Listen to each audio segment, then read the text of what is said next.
Good morning mga tropa kids. Ngayong araw nga pala pupunta tayo ng Ubando, Bulacan dahil araw ngayon ng Miyerkules. Tara, panjak-panjak muna tayo.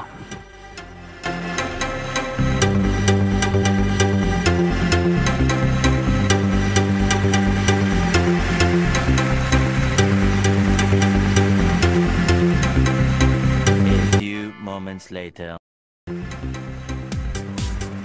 So ayan, malapit na nga tayo mga tropa kids sa Ubando, Bulacan. At maya lang matatanong na natin ang Ubando Church. Ayan. Dito nga pala sa Ubando, Bulacan ay mayroong tiyanggihan ng mga pets, ibon, tuwing araw ng Miyerkules. Kaya maraming dumadayo rito kapag araw ng Miyerkules mula alas 5 hanggang alas 11 ng tanghali. Ayan, meron silang mga nakapwesto rito, mga mag-iibon, mag-iisda. Pero ang mag-iisda rito ay si Kuya Vince lang. Nag-iisa siyang pwesto rito sa Ubando, Bulacan. So eto na tayo sa Ubando Church. Ayan na, ligo na tayo. Ikot na tayo saglit, tapos punta na tayo sa tiyanggihan. So ito yung Ubando Church.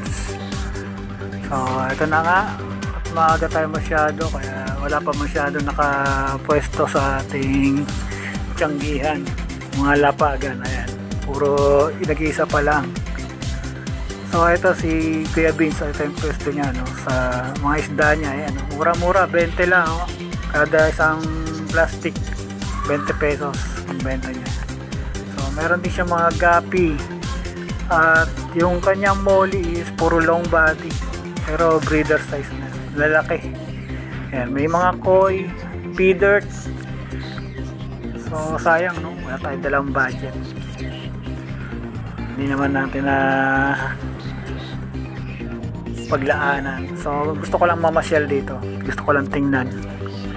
So ayan, meron pa siya mga swordtail, ayan, feeder, ayan, mga assorted na molly. So siyempre sumipat din tayo dyan at may sinalok din tayo dyan. So maya papakita ko sa inyo kung ano yung nasalok natin. Much later. So uwi na nga tayo mga tropa kids.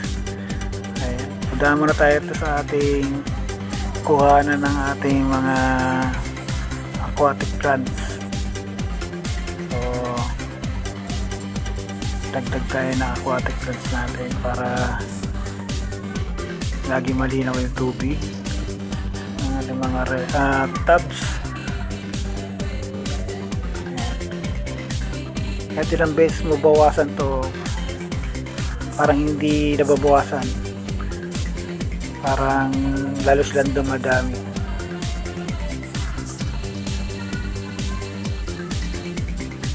So ito na nga yun ang mga tropa kids, ang ating nasipat at ating nasandok. Ayan, isang female na balon molly saka isang male na balon molly lang din. So uwi na nga tayo mga tropa kids, at para ma-acclimate na rin natin yung ating nabiling balon molly.